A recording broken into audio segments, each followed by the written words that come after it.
Far too much power is concentrated in Westminster, and even worse than Westminster, it's in the bureaucrats of Whitehall.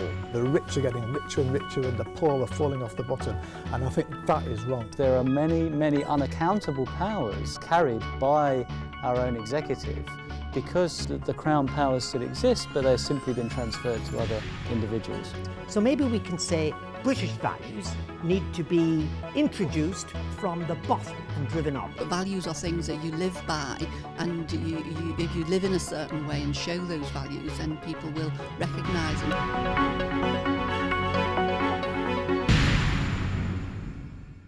What would happen if we added all this stuff, the healthcare, and then we added education and so on, into the Constitution? Would that turn it into something that you were rightly critical of, a kind of empty paper, because we don't have the money to pay the doctors, we don't have the money to provide the education? Is that a risk with pushing values too far? I think that it would be useful to have some written constitution because we would have some consistency and we would be able to measure it. At the moment, I feel like we're moving away from a fair and socially acceptable society to one where the rich are getting richer and richer and the poor are falling off the bottom. And I think that is wrong. So and the I think if the Constitution would protect people which need protecting. Harry, do you agree with that? It's an opportunity to insert commitments to equality and so on that you don't often get a chance to do, and drive standards up for most people. I think there is a potential for a codified written constitution to do that, absolutely. And I think sort of what defines our culture and our values is sort of ideology and sort of like ideas and sort of challenges to those ideas, and that's why it changes. And so, you know, if say after the Second World War we'd have had a written constitution, we would have probably included the welfare state into that. Now it's not in a written constitution. You're seeing sort of attacks on it, and perhaps if it had have been written, then we would have had Well, we wouldn't have had Jackson's party pushing for benefit reduction. This shouldn't be in a constitution, should it, Jackson? The sorts of things that are being argued for here. The right to benefit. You're Prime Minister, you're a leader. If you get into Parliament next month, or in May, your leader will be furious about that, wouldn't he? I know where the gentlemen are coming from. It's really talking about a big estate. You know, I think we're committed as a party, as a nation, to looking after the less fortunate, to ensuring, you know, the NHS, for example, ring-fencing NHS. Would you put, and would you guys beside him put, say, a right to healthcare without payment in as a constitutional value? I'm not certain that would be something that like I would include as a constitutional value. As Sounds such, like a although no. it may Sounds well like a be no. something that I would support. What about you? Would you put take the microphone? Would you put this into the Constitution? Say, or education. I'm trying to get a feel for how broad the values should be in any constitution that we draft. Would you put it in? I think it'd be pretty difficult to put health and education in. We all value those things, I'm sure, across the political spectrum, but to enshrine them in a codified constitution would be quite problematic. I think we still need to have some degree of flexibility there. Yeah, and this is where it's back to structures, actually, but go on. I think you're right, it is about that, but we may have a very different government in May.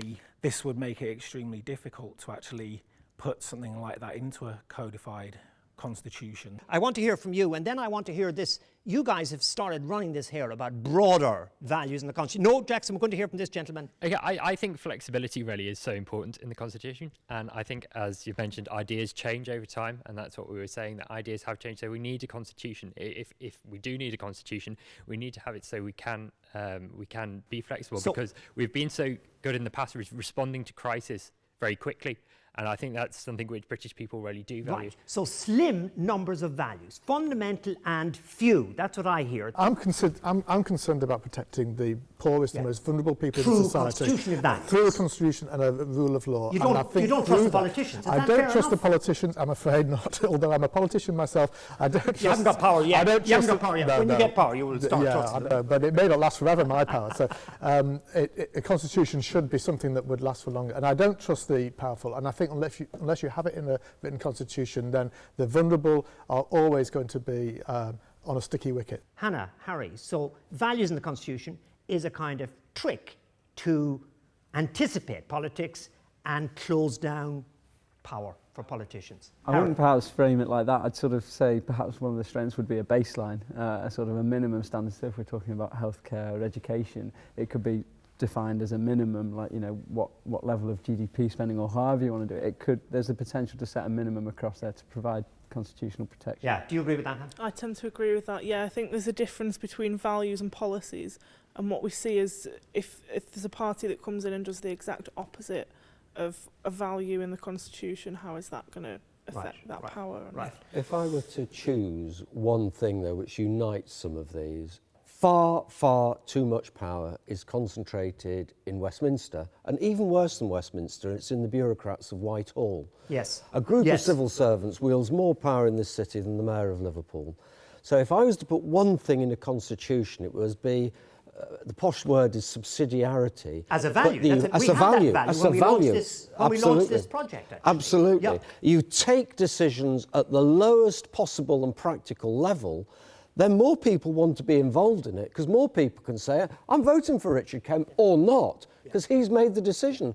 At the moment, they can vote for me or not on decisions which I've tried to implement but haven't made. Yes. Now, this takes us into the question, I'm coming to you, of how you inculcate values. Because maybe, borrowing from what Richard said, we're going too high on constitutions. Maybe it's actually the schools.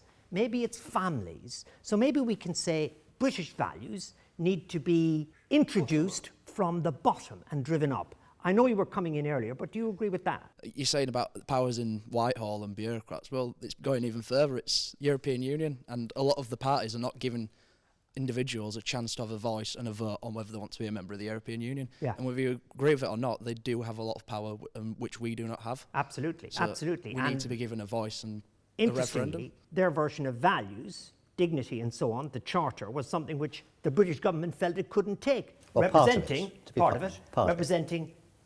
the British state. At the moment, British government's pushing hard on inculcating is too aggressive a word, on getting young people in schools to understand what British values are. Some people are very worried about this. It seems like a sort of kind of slightly big brotherish, brave new worldy kind of way of getting people to think the same way. But maybe that's the answer to your worries, Richard. It is partly. I want to see more people involved. The lower you have the discussion, the more you can see that that discussion will lead to an output, the more people will be involved. I think it's a basic fundamental of my politics. Miriam. You say about teaching values, but values are things that you live by, and if you live in a certain way and show those values, then people will recognise them. So say if you say, you know, the British people value volunteering, well, it's only if a lot of people do volunteer. There's no point saying we have a value of volunteering if only 1% of the country volunteer. And you know, when the Prime Minister tried that at the start. He talked about something called big society. So he had this understanding of a culture of helping people. Oh, that's right. And ironically, he tried to sort of introduce it in a city which actually has an excellent tradition of charitable giving and volunteering. So it's almost like what was happening Liverpool? Anyway in Liverpool. Yes, what was happening in Liverpool was kind of tried to be dressed up as a sort of a policy. But one thing I would say about the local democracy, I'd say one of British values is democracy and accountability at a local level as well as a national level. But I do think that whereas you might say in a constitution you want that enshrined, but there's a very much a move towards regional powers now and regional influence. And would we need to say that, you know, sort of using the best of what we have in our region as a balance against the big, huge power of London? So there's a danger of the snapshots. There's an idea emerging here of a patchwork quilt of the United Kingdom, and that suggests to me the possibility of different values. For example, at the moment, Scotland's developing, you'd approve of a lot of what's going on in Scotland, I suspect, seems to be different kind of values. That's fine. And relaxed about that. You certainly want English. Don't give us a speech again. English votes for whoever. You're saying it. You'd be delighted. The north of England you wouldn't be so keen on, though, would you? That would make you a bit nervous. North of England values. No, I disagree. My parents live in Blackpool. I've looked with keen interest on how Manchester's getting more powers as a city, and I hope Liverpool gets that as well. Yeah. What about this as a wild card? The top of our society, so it's totally anti the subsidiarity thing, is a monarch. Now, the monarch, it seems to me, from what you've been saying, to some extent, encapsulates so many things that are not current values. Inheritance, sort of prestige, endless homes, and so on. Would it be worthwhile, because we can play with this constitution, it's totally open, having a head of state who's elected, and then we have a debate, and there are various people who put themselves forward. who might better reflect the breadth of the nation would offer themselves for elections. Do you like that idea, or are you going to defend the monarchy? I'm going to defend the monarchy, not on the fact that it's hereditary. Is it going to become like the United States of America, where the president is constantly in a battle with the legislature? Let's forget that. Let's say the Constitution's not going to do that. Think the Irish president, think the German president, think the Israeli president, where we don't have the guy showing up trying to persuade people to pass laws. We have the man or woman who is a kind of encapsulation of the nation. I like the idea of knowing who the head of state is going to be. It offers stability. If we're constantly having elections on who the head of state is, we're not going to have this fixed set. And I think the monarchy is a big part of being British. Do we all agree? Do you agree? Michael's coming over to you. Do you agree with that? I'm scared I know that Charles is our next monarch after the Queen. Well, if she hangs on long enough, he might be there for a short period of time. Along with the Queen, in my sense, for that, because he sort of undermines the role of a constitutional monarch. He's constantly involved in different political issues, and that's not the role of a constitutional monarch. So who would you go for in this country if you had a vote for a president of the United Kingdom who best encapsulates values? Have a think about this, all of you. I know we have one Russell Brand devotee here. I won't even need to come to him. Well, as a Yorkshireman, I think Geoffrey Boycott could probably do Geoffrey Boycott! Well, I boycott that one, I tell you. We're not going for that. I think it'd be vote for Yorkshireman with Geoffrey Boycott. Right. I think a lot of people listening to this will have no idea who Geoffrey Boycott is. Geoffrey Boycott, for those of you who are sensible people, was once the slowest scoring cricketer in the history of the game, but he never got out. So if we had, so just to finish, so if we had a strong sense of national identity, then the elected head of state would, their function, his or her function, would be to represent the identity, the strong sense of self-identity of Britain.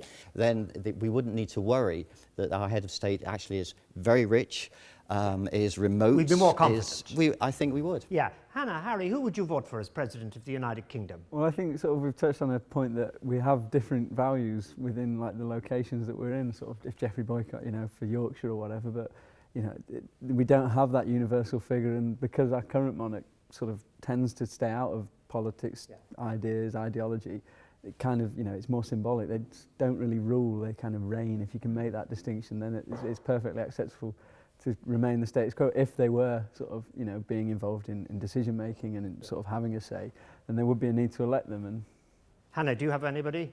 Harry's sitting on the fence there. Not anyone specific in mind, but I do think there's that establishment and that political system that, you know, doesn't represent a lot of people. I don't always feel represented by the people in Westminster, and that common feeling from people that are outside that, maybe someone from that, maybe, I don't know, Billy Bragg. Billy Bragg, Billy Bragg. Russell Brand, no. Who? No, certainly not. I just wanted to actually pick up on this point about the monarch as a symbolic sort of role. I mean, yes, in a sense, the person of the monarch is in many ways symbolic, constitutional, ceremonial, and so on, but monarchical power in the form of the Crown in Parliament and royal prerogative powers still exist, but they're operated by members of the executive. And this is a serious problem because there are many, many unaccountable powers that are carried by our own executive because the Crown powers still exist, but they've simply been transferred to other individuals. Absolutely. And maybe our Constitution will begin the work of changing that. If you had to produce a value, which is going to be put in the Constitution, only one, which would it be? Just think and hands up. Very quickly, we don't need to think. I think you've got your one already. Devolution, subsidiarity, taking decisions at the lowest possible level. And that is the kind of value which would feed into the laws, would feed into the way we behave. Have you got one, Miriam? I'd like to go for two, really, but... No, you're not allowed to. You're not allowed to. You have only one. Well, having already mentioned equality, I'd like to say tolerance of faith and respect for everybody's faith. And we began with tolerance from you. Jackson, what would you put in the Constitution? One value. Freedom. I don't think we talk about it as much and we take it for granted. Freedom, subsidiarity, tolerance. Any more? Any more? Yes, John? One word? Love. Love.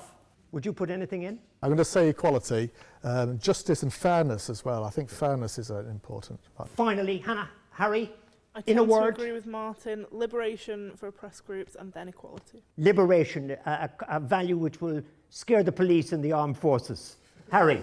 I hate to sit on the fence, but I mean, it goes back to the original point that these are all sort of subjective. We talk about freedom, you can have positive, negative freedom, so it's kind of subjective, but I can see how you did as well in politics in university as you have a fence sitter who crosses the road to find a fence on which to sit. That's me. So we've covered an awful lot of ground. The discussion continues on our website, Constitution UK.